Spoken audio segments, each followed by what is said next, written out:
கர்த்தரை ஆராதிப்பது என் வாழ்க்கையில் அவர் செய்த அற்புதங்களை வைத்து இருக்க கூடாது. அவர் யார் என்பதை வைத்துதான் இருக்கணும்.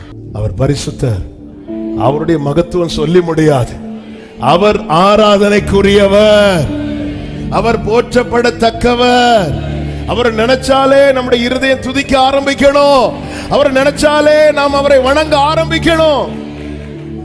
ராஜா யாரையாவது கூப்பிட்டு அனுப்பும் போது அவங்க ராஜாவுக்கு முன்பாக வந்து ராஜா உடனே ஓகே வணங்குன்னு சொல்ல மாட்டாரு. ராஜாவுக்கு முன்னாடி வந்தாலே ஆட்டோமேட்டிக்கா அவங்க தலை என்ன ஆயிரும், அப்படி பெண்ட் ஆயிரும். ராஜாவே நீர் வாழ்க. அதே போல வந்துட்டு ராஜா ஒண்ணு பேசி முடிச்ச உடனே அப்படி திரும்பி எல்லாம் போக மாட்டாங்க.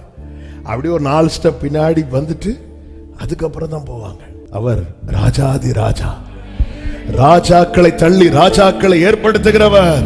அவர் கர்த்தாதி கர்த்தர், அவர் சேனைகளின் கர்த்தர்.